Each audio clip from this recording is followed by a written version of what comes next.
Is it possible to imagine that a dazzling white dress, shining at a ball in New York at the end of the 19th century, concealed a history of real hardship in its folds? We are accustomed to admiring the architectural grandeur of the mansions of the Gilded Age, seeing only marble staircases and crystal chandeliers. But the real life of this house, its dark, passionate heart, beat not in the ballrooms but deep underground, where guests never ventured. The basements, laundry rooms, and coal cellars were not just service areas, but a closed world with its own cruel laws, where women sacrificed their health for the sake of someone else's impeccable reputation. These damp walls absorbed more tears and silent prayers than any church of the time, remaining silent witnesses to the fates of women. Watch the video to the end, and you will learn how the invisible poison hidden in every snow-white sheet slowly destroyed the lives of those who sought perfect cleanliness. What if I told you that everything you believed when looking at the perfect outfits of the past is not true? We are used to thinking of laundry as a household chore, but in the Gilded Age, it was a dangerous and exhausting ritual bordering on heroism. The laundry rooms in the wealthy mansions of the Vanderbilts or Astors resembled industrial workshops with unbearable climates rather than domestic rooms. They were perpetually damp, with condensation dripping from the walls, turning the room into a stifling tropical forest. The air was so thick and heavy with steam that the laundresses often could not see each other at arm's length. This steam was not just water. It was saturated with the acrid fumes of alkali and chemicals used for bleaching. The women spent 12, and sometimes 14, hours a day in this toxic fog, unable to get out into the fresh air. Their skin, constantly in contact with aggressive solutions, became red, rough, and covered with painful cracks. There were no rubber gloves at that time, and their hands were the main tool that took the brunt of the chemical impact. Huge copper vats of boiling water required constant attention and enormous physical strength to stir the heavy wet laundry. Each sheet, soaked with water, weighed several times more than when dry, and this weight had to be lifted hundreds of times a day. The laundresses' backs bent under the weight of the wet fabric, and their joints became inflamed from constant strain and dampness. It was an endless conveyor belt, where the slightest pause threatened to disrupt the strict routine of the entire household. The floors in such rooms were often stone and slippery from spilled soapy water, making every movement dangerous. Women wore special wooden shoes or stood on wooden grates to insulate themselves at least a little from the icy stone. But the cold still seeped in from below, causing chronic rheumatism, which became a constant companion for these hard workers by the age of 40. Their feet swelled from standing for hours, turning every step up the stairs into a real test of willpower. Their work was the foundation of the family's impeccable image, because the cleanliness of clothing spoke more about the owner's status than jewelry. A gentleman's perfectly starched shirt was the result of someone's bloodied hands and sleepless nights. Behind every snow-white collar was the invisible tragedy of a woman whose youth was fading away amid steam and alkali. Do you think such perfect cleanliness was worth the sacrifices these women made every day? Write about it in the comments. Are you ready to learn the truth about the price paid for the perfect creases in dresses? After exhausting washing, there was a stage that many laundresses feared even more: ironing with heavy cast iron irons. In an era when electricity was not yet in common use, irons were heated on special stoves, red hot. This turned the ironing room into a veritable branch of hell, where the air temperature could rival that of the desert at noon. The irons of that time, known as sad irons, weighed between 2 and 5 kilograms, and sometimes up to 7 kilograms. To smooth out a thick linen tablecloth or starched skirt, it took tremendous physical effort, pressing down on the iron with all one's body weight. The handles of these irons were made entirely of metal and heated up along with the sole plate, burning the palms even through thick oven mitts. Women had to constantly replace the cooled iron with a hot one, making hundreds of trips to the stove per shift. A single shirt required the use of several irons of different shapes and sizes, for collars, cuffs, and the main fabric. The slightest carelessness or overheating of the iron could leave a burn mark on expensive fabric, which threatened immediate dismissal and a fine. The laundress had to have the intuition of a jeweler, determining the temperature of the iron simply by holding it to her cheek. This risky gesture was the only way to check whether the tool was ready for use. The heat from the stove, on which the irons were heated, dried out the skin and dehydrated the body, causing constant, unquenchable thirst. But it was impossible to drink a lot of water in order not to swell up and not be distracted from the continuous ironing process. The women stood on their feet for 10 hours at a time, not allowed to sit down, as it was impossible to apply the necessary pressure to the fabric while sitting. Their veins swelled from the strain, and their backs stiffened in one position, bent over the ironing board. Carbon monoxide, which accumulated unnoticed in poorly ventilated basements from coal stoves, posed a particular danger. It acted slowly, causing headaches, nausea, and weakness, which were attributed to ordinary fatigue. Many ironers suffered from chronic migraines, unaware that they were being slowly poisoned by the air they breathed. It was a silent, invisible enemy that was quietly killing their health, day after day. Thus, in the heat and dim light, the impeccable elegance of an era we admire in old portraits was created. But did you know that another, even darker secret was hidden behind the door of the next room, where the black gold of the house was kept? What if I showed you a place where the air was visible to the naked eye? The coal room was perhaps the darkest and most eerie room in any Victorian mansion. Its dark, dusty womb. It stored tons of anthracite coal, necessary for heating the huge halls, heating water, and operating the kitchen stoves. It was a realm of absolute darkness, where the walls, floor, and ceiling were covered with a thick layer of greasy black dust. Unlike the laundry room where humidity reigned, the air here was dry, pungent, and saturated with coal dust. With every breath, microscopic particles of coal entered the lungs, settling there forever and staining them black. The women who had to come here to fill buckets for the fireplaces inevitably inhaled this death. They covered their faces with scarves, but the fine black powder penetrated any fabric, clogging their noses and mouths. Working with coal was considered one of the dirtiest jobs, and it often fell to the youngest maids, the Cinderellas of this world. They had to carry heavy metal buckets up narrow spiral staircases to the upper floors, trying not to spill a crumb. One awkward movement, one black stain on an expensive carpet, could cost a girl her job and her references. It was a constant balancing act between hard physical labor and the need to be an invisible shadow.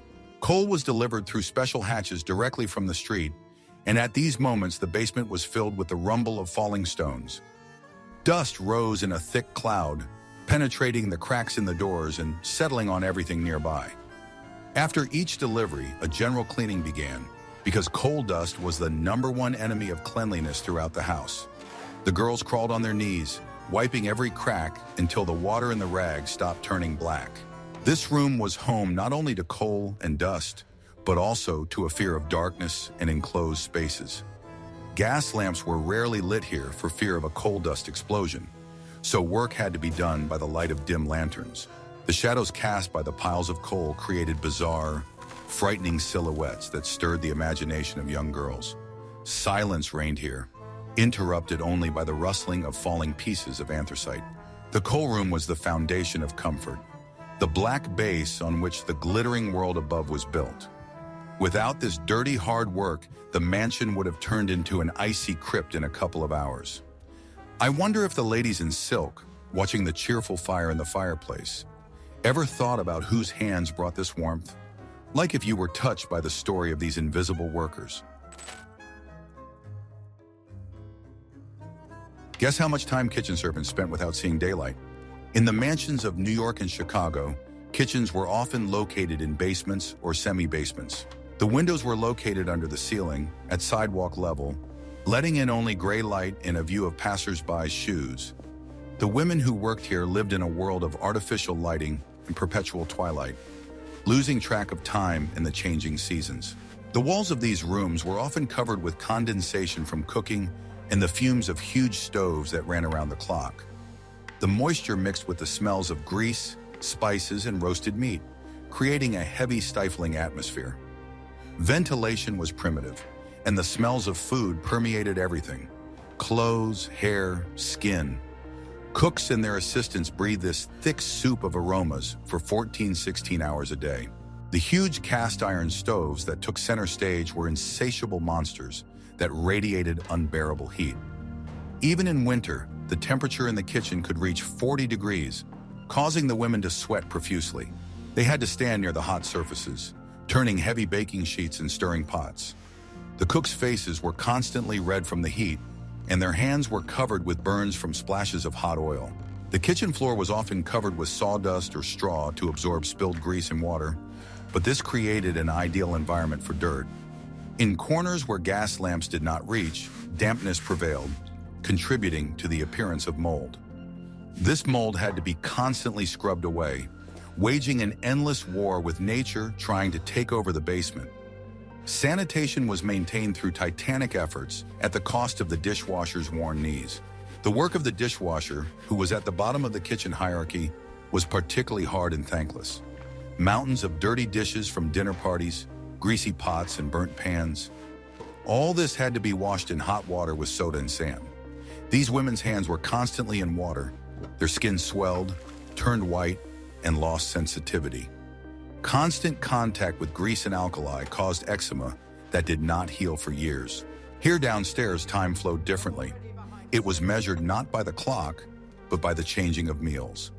Breakfast, lunch, tea, dinner, supper.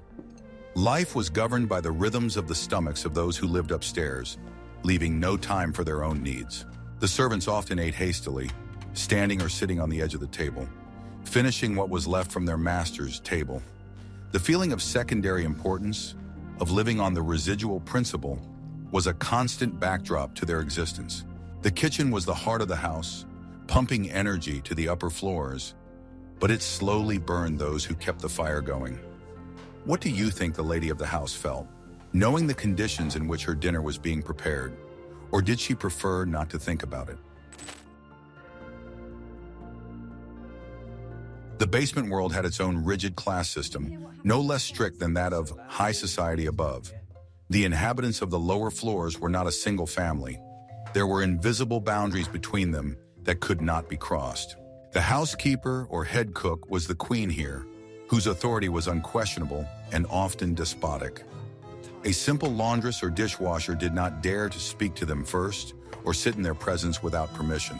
This hierarchy was determined not by origin, but by proximity to the body and daily life of the masters, as well as the cleanliness of the work performed. The chambermaid who took care of the ladies' dresses considered herself superior to the cook, and the cook looked down on the laundress with contempt. At the bottom of this ladder were the scullery maids, girls who did the dirty work, washing floors and cleaning vegetables. They were often not even called by name, but rather by impersonal nicknames or simply shouted at. In the cramped corridors of the basement, real dramas played out in the struggle for status and small privileges. A place at the common table, the right to an extra piece of sugar, or the opportunity to receive hand-me-downs from the master's table. All this was the subject of fierce competition. Women, deprived of their personal lives, sublimated their energy into intrigue and petty power struggles within the four walls. Friendship here was a rare flower, often trampled by envy and fear of losing one's place. The servants' living quarters were often located here, in the basement or under the roof. But the basement rooms were the dampest.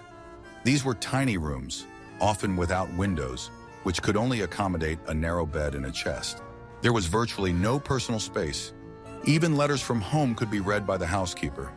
The feeling of constant surveillance never left the women, even in their sleep. The division of labor was so strict that helping each other was not always encouraged and was sometimes punished. A laundress was not allowed to enter the kitchen to simply drink water without being reprimanded for crossing boundaries. This separation was beneficial to the owners. Divided servants were easier to manage and prevent collusion. The system was designed so that everyone felt vulnerable and replaceable. Loneliness in a crowd was a common state. Living side by side for years, women could know nothing about each other's families. Talking about the past or problems was considered a waste of time and a sign of weakness. Emotional closure became a protective armor that helped them survive humiliation and the hardships of everyday life. Tears were only allowed into a pillow late at night so that no one would see their swollen eyes in the morning. This invisible social network, woven from rules, fears, and ambitions, kept the house in order more securely than any locks. But those who were locked in this golden cage from below paid for order with their souls. Ready to learn the secret that united the mistress upstairs and the maid downstairs? We are used to contrasting the pampered lady in silk with the exhausted laundress. But the truth is that the mistress was also part of this machine. The lady of high society carried the burden of enormous responsibility for the impeccable functioning of the house on her shoulders. The mansion was her stage, her calling card, and any mishap in the basement was a blow to her reputation. She lived in constant fear. What if the soup was cold? What if there was a stain on the tablecloth? What if the servants were not quick enough in front of important guests? This neurosis of perfectionism exhausted her nervous system. No less than physical labor exhausted the body of a laundress. The hostess was the manager of a huge, complex enterprise where the human factor played a decisive role. She had to go down into these dark rooms to control expenses, check accounts, and keep order. These visits to the basement were for her an immersion into a strange, unpleasant world, full of smells and dampness. She had to be strict but fair, keep her distance but know everything about the lives of her subordinates. This required constant willpower and playing the role of the Iron Lady. The family budget was often stretched to the limit by the cost of coal, food, and salaries, and this was a headache for her. Husbands demanded luxury and comfort, often unwilling to delve into how much it cost and how much effort it required. Women had to balance the demands of their spouses with the reality of their bills, hiding their frugality behind a facade of abundance. It was an endless math problem of survival in high society. She knew that her social status depended directly on the cleanliness of her husband's cuffs and the whiteness of her sheets. Society at that time was cruel. One mistake could become a reason for gossip and exclusion from the circle of the elite. The mistress was a hostage to these norms, forced to demand the impossible from her servants in order to save face.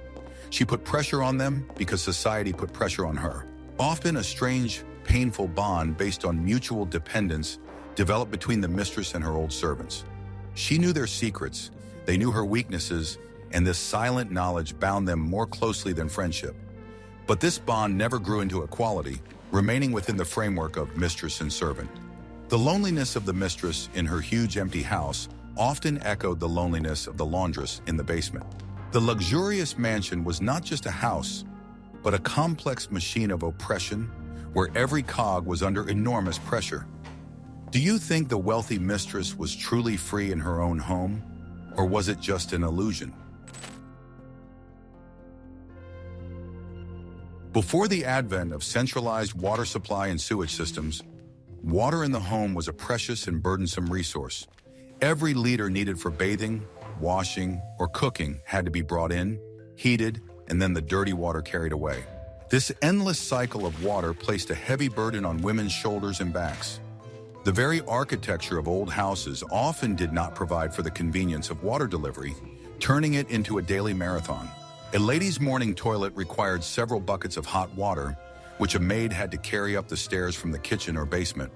The buckets were heavy, the water splashed, burning her feet or soaking the hem of her dress.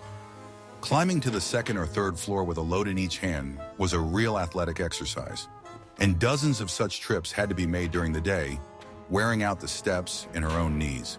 Heating the water was a separate epic. Huge tanks on the stoves required constant fire and control. The water boiled slowly and cooled quickly, and it was necessary to time it right to serve it at exactly the right temperature. A mistake of even a few degrees could provoke the wrath of the mistress, who was accustomed to perfect comfort.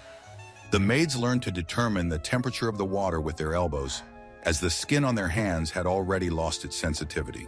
Draining dirty water was no less laborious, especially if the house had no drains on the upper floors. Heavy tubs of soapy, dirty water had to be carefully carried downstairs and poured into the yard or a special pit. The smell of stagnant water mixed with the smell of sewage haunted those who did this work. It was a humiliating and physically repulsive task that they tried to do as inconspicuously as possible. In laundries, water was everywhere, on the floor, in the air, on clothes, creating an environment of perpetual dampness. Constant contact with water caused the skin on the hands to macerate, becoming white, loose, and vulnerable to any infection. Small cuts and scratches turned into non-healing ulcers, which were corroded by soap and soda. Washerwoman's hands was a medical term of the time, referring to a whole complex of skin diseases. Dampness soaked the hems of the long skirts worn by women, creating the effect of a cold compress on their legs. This led to chronic cystitis and inflammation of the female organs, which were not talked about openly. Women suffered in silence, considering the pain and inevitable price to pay for their livelihood.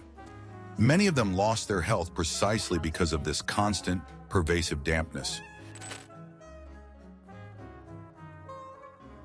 In 19th century domestic culture, Monday was traditionally considered a day for doing laundry and was called Blue Monday. This name had nothing to do with the color of the sky. It reflected the melancholy and despondency that overwhelmed women before the start of the work week. It was a day of the hardest physical labor, for which they had been mentally preparing since Sunday evening. The very anticipation of Monday poisoned the maid's only short day off. Preparations began before dawn. Laundry had to be soaked, sorted, scrubbed with soap, and huge cauldrons had to be heated. The whole house woke up to the smell of alkali and dampness rising from the basement, heralding the start of the work shift. For the mistress of the house, it was a day of anxiety, when the usual routine of the household was disrupted by the hustle and bustle of the servants. Lunch on Mondays was often served cold or simplified, as all efforts were focused on laundry. The term Blue Monday is also associated with blue dye, a substance that was added to water during the final rinse to make it whiter. The water in the vats turned sky blue, but for the laundresses, it was the color of their fatigue and hopelessness. By the end of the day, their hands and aprons also took on a bluish tint from the chemical. Blue dye was a symbol of the illusion of cleanliness, hiding the gray reality of a difficult life. Psychologically, Monday set the pace for the whole week. If the laundry didn't work out or took too long, the whole schedule for ironing, darning, and cleaning was thrown off. This created a domino effect, leading to chaos and nervousness for everyone in the house until Saturday. Women worked under time pressure, afraid of not having time to dry and iron the laundry on time.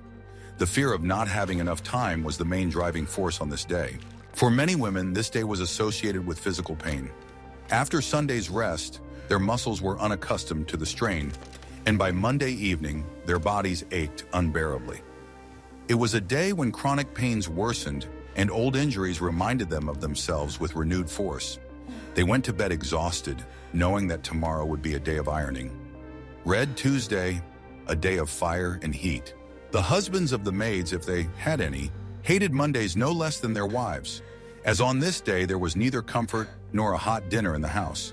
The women returned home, if they lived as live-in servants, so exhausted that they had no strength left for their own families. Blue Monday destroyed not only the health but also the family ties of the poor, taking away their mothers and wives. Hard labor in basements and laundries did not pass without a trace. It deformed women's bodies, leaving indelible marks of their profession on them. An experienced doctor or attentive observer could unerringly determine what a woman did for a living simply by looking at her hands, back, or knees. These were a kind of professional stigma that no dress could hide. The body became a chronicle of the suffering and strain it had endured. Washerwomen were characterized by swollen red finger joints and perpetually cracked skin on their hands, which no ointment could save. Their nails often split and deformed from constant exposure to an alkaline environment, losing their shape. Their shoulders became disproportionately broad and muscular, and their chests sunken from constantly leaning over the trough. It was the figure of a hard worker, far from the graceful ideals of beauty of that era. Ironers often had curvature of the spine, as they pressed the iron with the same hand for years, skewing their torso. Their right shoulder was higher than their left, and their right arm was noticeably stronger and larger. They also suffered from varicose veins. Their legs were covered with a network of swollen blue vessels from standing for long periods of time. This disease made their gait heavy and shuffling even at a young age. Maid's knees was the name given to bursitis of the knee joint, an inflammation caused by frequent kneeling while washing floors or cleaning fireplaces. The knees swelled, became painful and hot, turning every movement into torture. Women were forced to put pads under their knees, but this only temporarily relieved the pain without eliminating the cause. It was a mark of humility, the physical embodiment of a posture of submission. The faces of women who worked in basements aged prematurely. Their skin became flabby from the steam or dry and parchment-like from the heat of the stoves. Deep wrinkles around the eyes and mouth appeared not from laughter, but from constant tension and grimaces of effort. Their teeth decayed and fell out due to vitamin deficiency and exposure to chemical fumes, robbing their smiles of their appeal. By the age of 30, many of them looked like old women. By the beginning of the 20th century, the world had begun to change rapidly, and these changes finally reached the dark basements of the great mansions. The advent of electricity, running water, and the first washing machines marked the beginning of the end of the era of backbreaking manual labor. Edison's light bulb illuminated dark corners, dispelling centuries-old shadows, and the electric motor took over the heavy work of spinning the drums. What had previously required dozens of women's hands was now done by a single noisy machine. Technical progress brought relief, but it also brought new challenges to the old way of life. Huge staffs of servants became unnecessary. Mansions were emptied, turning into museums or apartment buildings. Laundry workers and coal miners found themselves out on the street, their skills becoming an anachronism in the new fast-paced world. Freedom from hard labor turned out to be the loss of their only source of livelihood for many. The mansions of the Gilded Age themselves began to fade. Maintaining such structures became too expensive even for the wealthy. The basements, once bustling with life, fell silent, covered with dust and cobwebs of oblivion. The boilers cooled, the coal pits emptied, and the smell of steam and soap faded, giving way to the smell of dampness and decay.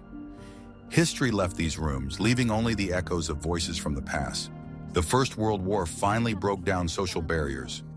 Women went to work in factories, hospitals, and offices. They no longer wanted to slave away in other people's basements for pennies. They demanded rights and respect. The prestige of the servant profession collapsed, and it became increasingly difficult to find people willing to do such work. The servant problem became the main topic of conversation in living rooms, but it was already impossible to return to the past. Today, walking through museum estates, we see only the ceremonial side of life: porcelain, paintings, velvet. But if you go downstairs to the restored, clean basements, you can feel the cold of those days. There, among the museum exhibits, old irons and troughs, lives the memory of thousands of nameless women. Their pain and labor have dissolved in time, but it was on their shoulders that this era of luxury stood. We have looked behind the glittering facade of the Gilded Age and seen its underside, a world of steam, coal, and endless labor. These stories of laundresses, ironers, and cooks remind us how fragile and difficult the path to dignity and freedom was for women. Behind every starched collar and snow-white tablecloth lay someone's broken fate, pain, and hope. May the memory of these invisible heroines of everyday life help us to appreciate more the comforts and opportunities we have today. What other secrets do you think old houses hide that we don't even know about? If you have anything to add or have heard similar stories from your grandmothers, please share them in the comments. It is very important for us to preserve this living memory. And of course, subscribe to the channel so you don't miss out on new journeys into the hidden corners of history.